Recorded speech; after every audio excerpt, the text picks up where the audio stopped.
السلام عليكم ورحمة الله تعالى وبركاته. باسمي وباسم جامعة العلوم والتكنولوجيا بوهران نرحب بكم ونتمنى لكم سنة جامعية سعيدة وناجحة. D'abord, je me présente, je suis Mostafa Ali Hassoun, maître de conférence au département d'informatique à l'université de Busto.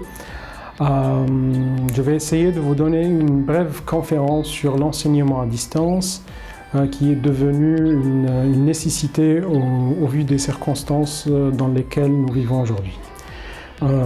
J'essaierai de ne pas utiliser des termes difficiles parce que on a des nouveaux bacheliers qui vont bien sûr écouter ou bien regarder cette vidéo. Voilà, donc certes, 2020 sera une année spéciale, le monde a changé et je pense que nous n'imaginons plus le monde tel qu'il était. Donc la plupart des emplois dans le monde sont passés au travail à distance, et c'est pareil pour les études, donc voilà, donc on est là pour parler de l'enseignement à distance, donc, qui est bien sûr une nécessité actuellement. Donc bien sûr, la situation sanitaire actuelle n'avait pas seulement des aspects négatifs, mais aussi de grands aspects positifs, tels que ce qu'on est en train de faire actuellement et de passer à l'enseignement à distance, bien sûr, qui pourrait changer le processus éducatif en général, bien sûr pour le mieux. Et c'est ce que nous avons fortement observé l'année dernière et dont nous parlerons plus tard de notre expérience et des points positifs de l'expérience. L'enseignement à distance, comme principe, a commencé il y a presque environ 40 ans, mais bien sûr, dans des universités américaines, mais bien sûr avec des méthodes traditionnelles. Par exemple, ils essayent d'envoyer les livres et les polycopes, etc., à travers le courrier normal, à travers la poste. Mais au début des années 90, avec l'apparition de l'Internet, ils ont passé voilà, donc l'Internet a changé beaucoup de choses, et surtout au début des années 2000, plusieurs sites sont apparus, comme c'est-à-dire des sites bien des plateformes mondiales d'apprentissage à distance. Par exemple, actuellement, on a plein de plateformes mondiales d'apprentissage à distance, comme par exemple Coursera. Coursera, c'est une plateforme très connue. Il y a aussi la plateforme Udemy, la plateforme Udacity, Khan Academy. Il y a même des plateformes arabes, comme par exemple Riwaq. Il y a aussi la plateforme Idrak, je pense, l'Ordon. Il y a aussi des plateformes d'enseignement de langues étrangères comme Duolingo, etc. Concernant les universités aussi, il y a plein d'universités qui ont un volet d'enseignement à distance, même avant la pandémie. Je cite quelques exemples, par exemple l'université de Sorbonne, ou bien les universités de Paris en général, comme Paris 2, Paris 1, Paris 8, Paris 13, les universités américaines comme l'université d'Harvard, etc. D'accord, il y a plein d'universités qui offrent ce service même avant la pandémie pour ceux qui n'ont pas la possibilité d'accéder aux cours en présentiel. Voilà. Il y a aussi beaucoup d'exemples arabes, bien des universités arabes qui font l'enseignement à distance. Par exemple, je cite bien sûr quelques exemples. Jamiat Tunis, normalement l'Iftiradiyya, Jamiat Tunis l'Iftiradiyya, Jamia al-Souriya l'Iftiradiyya, Jamia al-Électroniya al-Saoudiya, ila akhir. Bien sûr, les universités algériennes aussi. Donc, la plupart des universités algériennes ont déjà des plateformes d'e-learning, mais bien sûr qui n'ont mais actuellement, avec l'arrivée de la pandémie, donc on était obligé de passer à l'enseignement à distance. Donc, par exemple, Jamiat Tlemcen, Jamiat Bab Zoar, Jamiat Wahran, l'Alum Technologia, Kamel, ont des plateformes d'e-learning.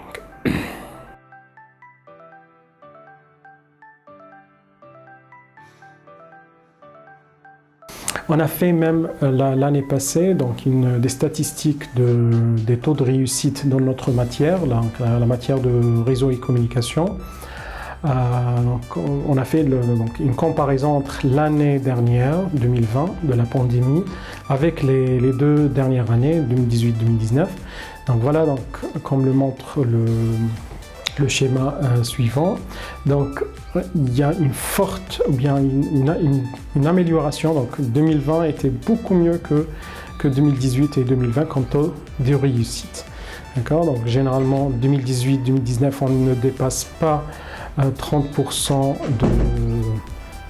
comme taux de réussite, mais actuellement en 2020 on est passé à 73% de taux de réussite, bien sûr sans changer le contenu, sans toucher au contenu du module, ni au contenu de l'examen, ou bien la difficulté de l'examen, non, c'est la même chose. D'accord. Donc on a eu un taux de réussite beaucoup plus important, je pense que c'est pareil pour les autres modules. Mais bien sûr, il faut bien faire il faut bien préparer le cours, d'accord, pour être compréhensible par les étudiants, d'accord. Bien sûr, on avait une très belle équipe en matière ou bien en module réseau et communication.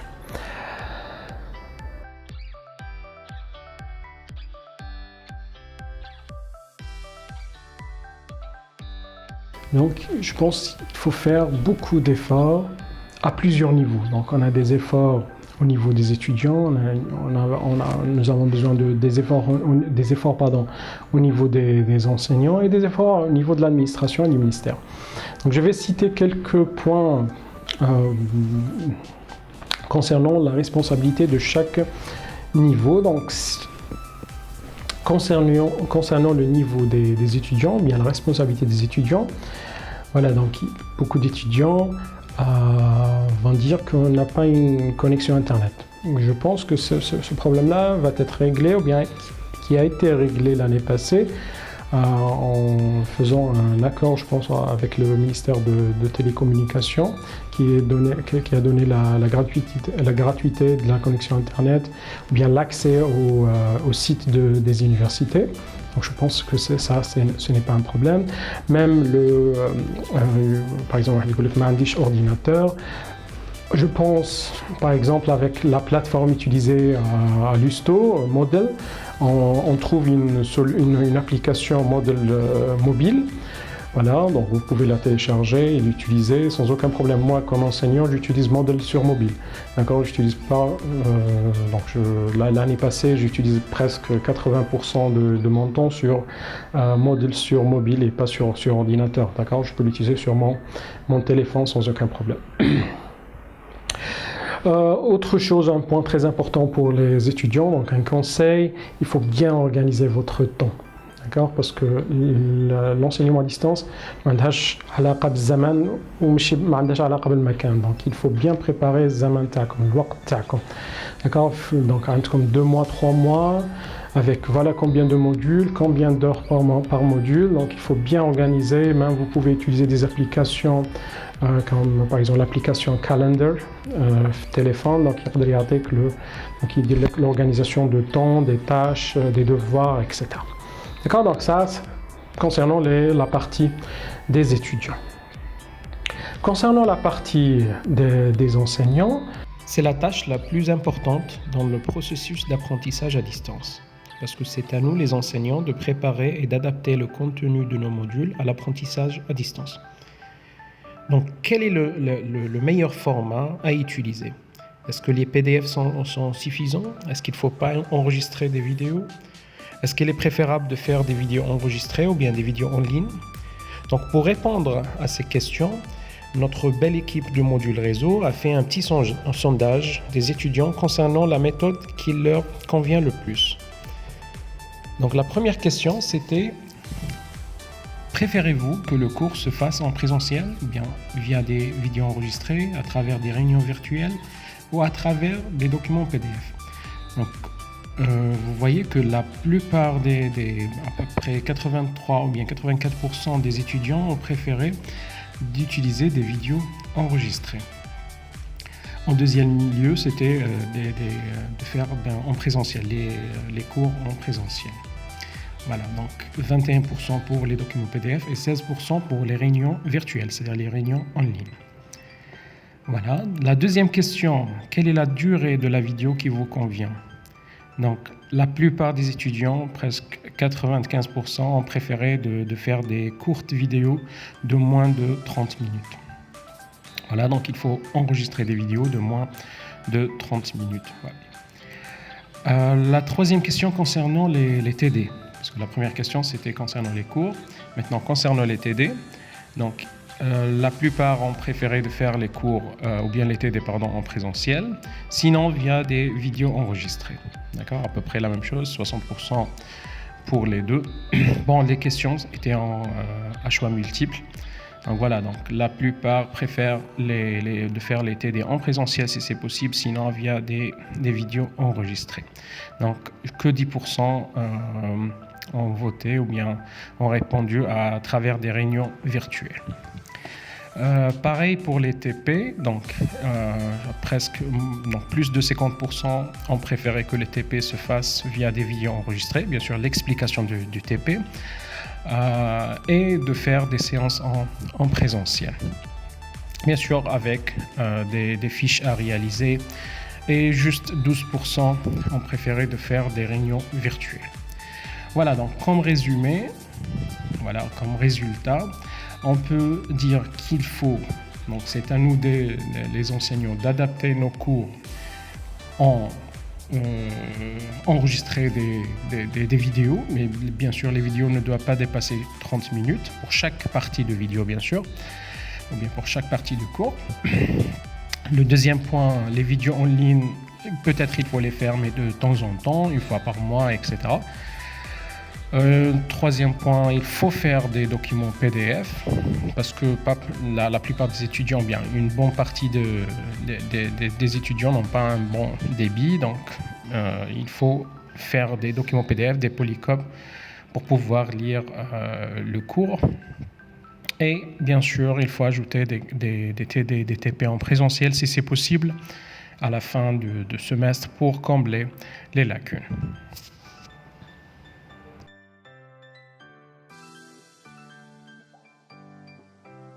Concernant l'évaluation, donc on avait vraiment des problèmes l'année passée pour évaluer les étudiants. Est-ce qu'il faut les évaluer en présentiel? Est-ce qu'il faut les évaluer à distance, etc.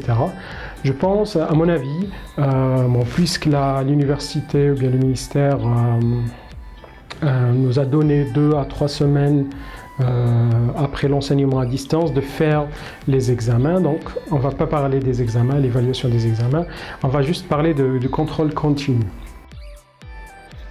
Il existe plusieurs méthodes pour évaluer les étudiants, surtout sur notre plateforme Moodle de l'USTO. Selon mon expérience, on peut faire par exemple des QCM. Bien sûr, pour que ça soit efficace, il faut les faire d'une façon simple et limitée dans le temps. Bien sûr, tout ça est configurable sur notre plateforme. On peut choisir la durée du QCM. Ça, par exemple, ne doit pas dépasser 10 minutes, par exemple. Et on peut, chaque mois, par exemple, on fait un petit QCM de 10 questions sur 10 minutes, où l'étudiant n'a pas le temps pour tricher. Il est obligé uniquement d'utiliser sa compréhension. Bien sûr, on verra tout ça plus tard, comment, par exemple, créer un QCM sur Moodle. C'est très simple, on peut choisir par exemple, le QCM commence à 15h30 et se termine à 15h40 par exemple. Donc c'est automatique, donc l'étudiant, s'il vient par exemple après 15h40, il rate son QCM. Deuxième méthode, l'égal au décès. L'égal au décès, c'est comme des examens qui se font une fois généralement par semestre. Ils se font généralement sur 30 minutes à 1 heure. Avec un sujet de compréhension, d'accord? Donc le sujet doit être un sujet de compréhension et avec des documents autorisés.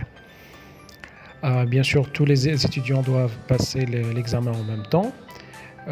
Bien sûr, tout ça c'est configurable aussi sur notre plateforme Moodle. C'est pour ça que peut-être il nous faut une formation. Les enseignants ont besoin de formation d'utilisation de la plateforme Moodle. La troisième méthode, c'est les devoirs ou bien les fiches de TD et TP à réaliser.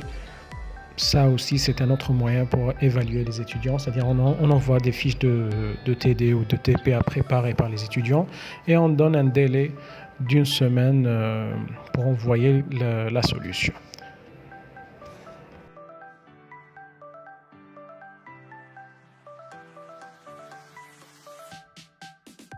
Je pense qu'il l'administration, bien le ministère, doit faire beaucoup de choses. Par exemple, elle doit former les enseignants à bien utiliser les applications et la plateforme. Donc, chaque université elle a une plateforme Moodle généralement, d'accord. Donc, elle doit former les enseignants à bien utiliser cette plateforme avec toutes les fonctionnalités existantes, parce que Moodle c'est une plateforme presque complète, d'accord. Elle contient beaucoup de choses. On peut mettre les cours avec plusieurs formats, PDF, des vidéos. On peut faire des examens, des rapports, des QCM, etc. Un autre point très important, il faut former les étudiants à utiliser la plateforme. D'accord, il faut montrer l'existence par exemple de modèles mobiles, etc. Comment utiliser le modèle, comment répondre aux questions, comment envoyer un devoir, etc. Voilà, donc on peut même faire ça avec des petites vidéos, c'est pas la peine de faire toute une formation, des petites vidéos de quelques minutes, on peut les envoyer aux étudiants. Aussi, un point très important qui peut être fait par l'administration ou par les ministères, on peut par exemple créer dans chaque université un petit studio. D'accord, un petit studio, c'est pas quelque chose de très sophistiqué, d'accord, c'est quelque chose de très simple. On peut par exemple réserver une petite chambre ou bien un petit bureau de 3 ou bien 3x3 ou bien 4x4, d'accord, au maximum 4 mètres x 4 mètres, avec un fond vert, d'accord. On peut par exemple faire de la peinture verte. Voilà, bien sûr, il y a une certaine nuance de la couleur verte pour pouvoir plus tard la supprimer et la remplacer par quelque chose, une présentation, etc. Ils peuvent aussi, par exemple, faire de la lumière, d'accord. On achète des softbox, on appelle ça des softbox, avec un petit appareil, on peut dire sophistiqué ou bien professionnel, avec un ordinateur pour le montage, avec un agent pour faire c'est-à-dire la procédure de l'enregistrement des vidéos et le montage des vidéos. Je pense que ce studio-là, ça va coûter rien. Donc, un appareil photo avec l'éclairage, avec la peinture, avec je sais pas, l'ordinateur et même l'agent.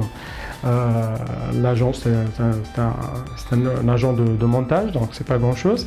Donc ça va pas coûter l'administration plus de, je pense, bien sûr, je parle pas des trucs professionnels, très professionnels, d'accord, je parle des trucs simples qui peuvent nous aider à enregistrer tout type de vidéos, tout type de cours. Voilà, donc ça va pas dépasser les 500 000 dinars, d'accord, 500 000 dinars, 50 millions de centimes, d'accord, donc c'est un message à envoyer à l'administration, donc on peut le faire sans aucun problème, moi je peux aider.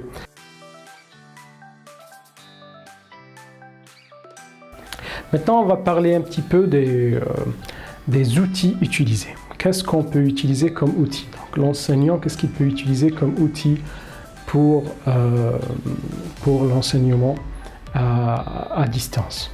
Il existe plusieurs applications et logiciels pour l'enseignement à distance.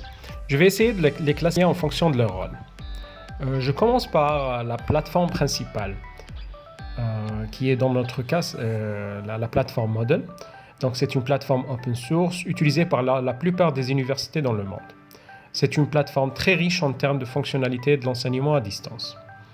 Vous pouvez par exemple, voilà donc la plateforme de l'USTO, vous pouvez ajouter des cours sous forme de documents PDF, des documents Word, vous pouvez ajouter des vidéos, Vous pouvez faire par exemple des évaluations, donc on peut voir ici, on peut faire par exemple ajouter un devoir, on peut ajouter un sondage, un test QCM, etc. D'accord? Donc on peut ajouter plein de choses. Donc on peut faire nos évaluations ici. Bien sûr, par exemple, donc on va jeter un coup d'œil sur un QCM. Par exemple, ajouter un QCM sur un cours. Donc voilà, vous ajoutez le nom du cours, la description. Et après, par exemple, on peut faire la gestion du temps. Comme on a vu tout à l'heure. Par exemple, ouvrir ce test telle date, telle heure. Et fermer le test telle date et telle heure. Et le temps disponible, 10 minutes, par exemple 30 minutes, etc. D'accord? Donc vous pouvez faire pas mal de choses sur la plateforme Moodle. Un autre point, ou bien le deuxième point, c'est les applications qui nous aident à créer des classes virtuelles. C'est-à-dire de faire la diffusion de vidéos en ligne et interactivité avec les étudiants. Je vais citer quelques exemples. Par exemple, l'application, bien la fameuse application Zoom, d'accord? Donc pour créer une réunion ou bien une salle de conférence, etc. Par exemple, je peux citer Google Meet, d'accord? Donc l'application Google Meet. On peut utiliser Microsoft Teams, d'accord? Il y a plein d'applications. La plupart, bien sûr, sont gratuites.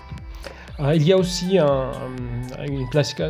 une application très importante qui est Big Blue Button, où on peut utiliser, bien sûr, diffuser une vidéo avec une présentation et faire l'interactivité avec les étudiants. Je pense que même cette Big Blue Button a été ajoutée à Moodle dernièrement. Donc on peut la voir ici sur Moodle. Bon, je reviens sur le cours. Voilà, donc on peut ajouter, c'est-à-dire faire Big Blue Button. D'accord? Donc on peut créer une réunion virtuelle interactive vidéo en ligne sur notre plateforme Moodle. D'accord? Voilà, donc les participants, paramètres de la salle, etc. D'accord? Voilà. Voilà, donc Big Blue Button, donc presque Moodle, on peut l'utiliser pour faire les classes virtuelles et on l'utilise comme plateforme principale pour publier les cours, les TD, etc. Troisièmement, les vidéos enregistrées. Comment peut-on enregistrer des vidéos? Bon, pour enregistrer l'écran, généralement, pour la plupart des enseignants, il suffit d'enregistrer l'écran de leur ordinateur et d'expliquer sur leur ordinateur. Donc, il y a un logiciel très efficace qui s'appelle OBS Studio. D'accord? OBS Studio, c'est un logiciel gratuit, open source. D'accord? Vous pouvez le télécharger et l'utiliser sur n'importe quelle plateforme. Voilà, donc je le montre ici. Voilà, donc vous pouvez créer, ajouter par exemple des images, ajouter une présentation, ajouter même une caméra, webcam, etc. On peut même faire on a la possibilité de faire la diffusion en direct, c'est-à-dire on peut enregistrer la vidéo et en même temps on fait un streaming ou bien une diffusion vers des plateformes en ligne comme Facebook Live par exemple, ou bien sur YouTube Live. D'accord? Donc on peut enregistrer et en même temps faire la diffusion sur des plateformes en ligne. Il y a un autre logiciel, bon celui-là il est gratuit, OBS Studio. Il y a un autre logiciel, il est payant mais il est très efficace qui s'appelle Ice Cream Screen Recorder ou bien Video Recorder. Voilà, c'est un logiciel qui ne coûte pas cher, il coûte que 20 €, 30 € je pense, d'accord, mais il fait aussi beaucoup de choses, il enregistre l'audio, l'écran, le webcam, etc. Donc on peut faire avec beaucoup de choses. Si vous voulez utiliser un appareil photo par exemple ou un téléphone pour enregistrer la vidéo, par exemple, quelques enseignants préfèrent d'utiliser un tableau avec un marqueur et il enregistre la vidéo avec un téléphone ou un appareil photo. Donc pour les logiciels de montage, il y a plein de logiciels de montage comme par exemple Adobe Premiere.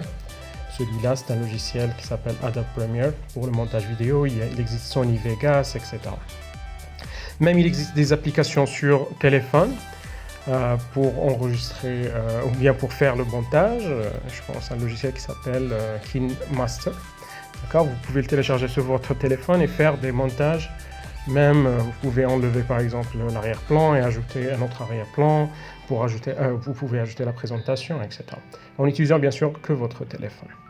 Voilà, donc il existe plusieurs applications pour pouvoir préparer les cours, que ce soit en ligne, des vidéos en ligne, ou bien des vidéos enregistrées, ou bien utiliser la plateforme Moodle comme plateforme principale.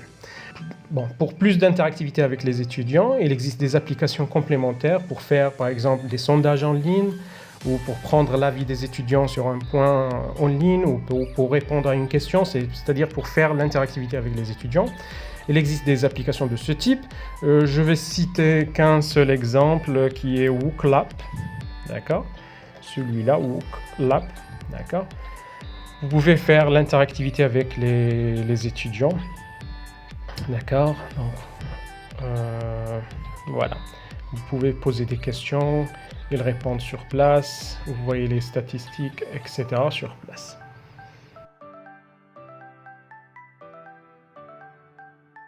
Pour conclure, je vais vous montrer mon expérience avec l'enseignement à distance, avec plusieurs plateformes.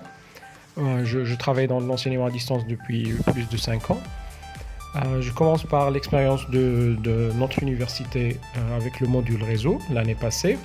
Donc voilà notre module réseau. Voilà, donc on ajoute des documents PDF, on peut ajouter des vidéos, d'accord? On peut voir une vidéo par exemple, voilà, d'accord? On peut ajouter des devoirs ou bien des fiches de TD à préparer.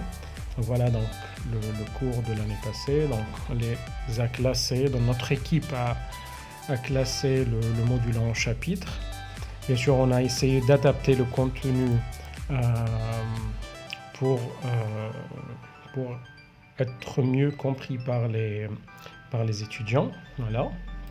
Les chapitres, les PDF, les cours, même les TP, on les a fait sous forme de vidéos, d'accord, pour leur expliquer le fonctionnement. Bien sûr, vous voyez ici l'explication donc se fait à travers un logiciel comme OBS Studio, d'accord, ou bien Ice Cream Sandwich. Voilà, d'accord. Voilà. Donc, concernant les vidéos en ligne, j'ai dit tout à l'heure, vous pouvez ajouter des Big Blue Button, d'accord? Donc Big Blue Button, il vous aide à créer une classe virtuelle et en même temps, il enregistre une copie de la vidéo, d'accord, en ligne. Vous pouvez ajouter des devoirs, vous pouvez ajouter des QCM, des examens, des sondages, etc. D'accord? Voilà donc notre expérience avec le module réseau de l'université de Lusto. Donc on a eu cette année plus de 70%, comme j'ai dit tout à l'heure, et 70% de taux de réussite. Voilà. Concernant la plateforme Udemy, voilà, j'ai des cours sur Udemy. Donc on fait une petite recherche, par exemple Android Java. Voilà, donc un cours, d'accord, création des applications mobiles avec Android Studio et Java, d'accord. Donc voilà, donc le cours contient plusieurs vidéos, d'accord, et des PDF bien sûr, des PowerPoint, des cas pratiques, d'accord, plein de choses, d'accord. Voilà. À peu près soit 17 heures de formation sur Udemy. Bon, j'ai plusieurs cours sur Udemy. Concernant une autre expérience sur la plateforme de l'Université de Paris 2, je suis une formation là-bas de droit. Donc voilà, leur plateforme, c'est une plateforme modèle aussi. D'accord, donc je vous montre par exemple les cours. Voilà, droit des affaires, droit de l'Union européenne, etc. Donc, par exemple, droit des affaires. Donc, il y a des forums pour les étudiants, il y a des fichiers, voilà, donc des références à utiliser, des livres à utiliser, etc. Il y a chaque semaine, il ajoute des cours, d'accord, des cours vidéo bien sûr, quelques cours vidéo et des PDF bien sûr, la connexion Internet. Voilà, donc quelques cours vidéo, des PDF et même des fois des devoirs, d'accord. Voilà, donc devoirs, vous pouvez voir les devoirs. Bon, on peut par exemple voir un devoir, ou bien un QCM, voilà un QCM, d'accord, ou bien un devoir, par exemple. Bon, on voit un autre module, par exemple Legal English.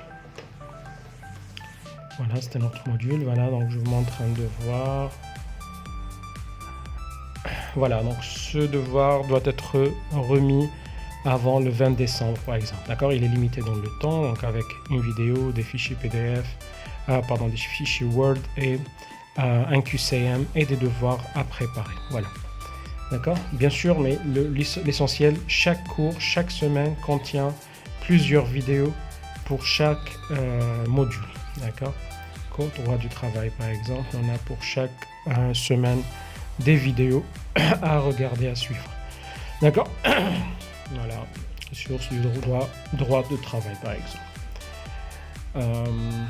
Voilà, toujours problème de connexion. Voilà, donc juste pour voir un exemple. Donc il faut utiliser, comme on a dit tout à l'heure, il faut utiliser des vidéos enregistrées. Les PDF ne suffit pas. Bon, l'essentiel. En attendant le vidéo de se charger. Une autre expérience, bon, même avec l'expérience avec, voilà, donc voilà le cours.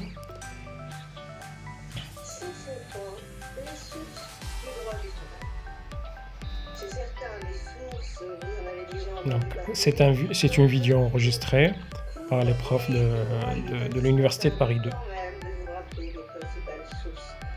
Voilà. Voilà, d'accord. Donc même je viens de recevoir un mail de la présidence de l'Université de Paris 2 que les examens vont être à distance, d'accord, vu les circonstances actuelles. Voilà. D'accord. Bon, une autre expérience avec une plateforme arabe, la plateforme Rework.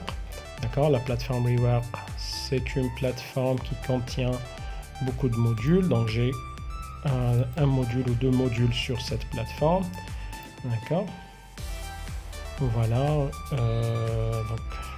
Donc j'ai deux sessions pour ce module-là. Donc avec 6500 de participants pour la première session et 5600 pour la deuxième session. Donc on peut voir les modules rapidement. Voilà, donc il faut utiliser des vidéos enregistrées. D'accord, donc voilà, par exemple, je vous montre, je sais pas encore, donc il y a plein de vidéos. Pardon. Voilà, donc plusieurs conférences, plusieurs vidéos.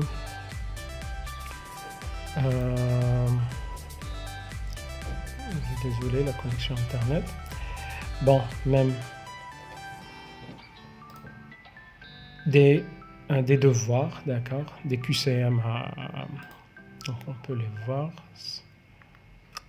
Voilà, donc des QCM pour évaluer les étudiants.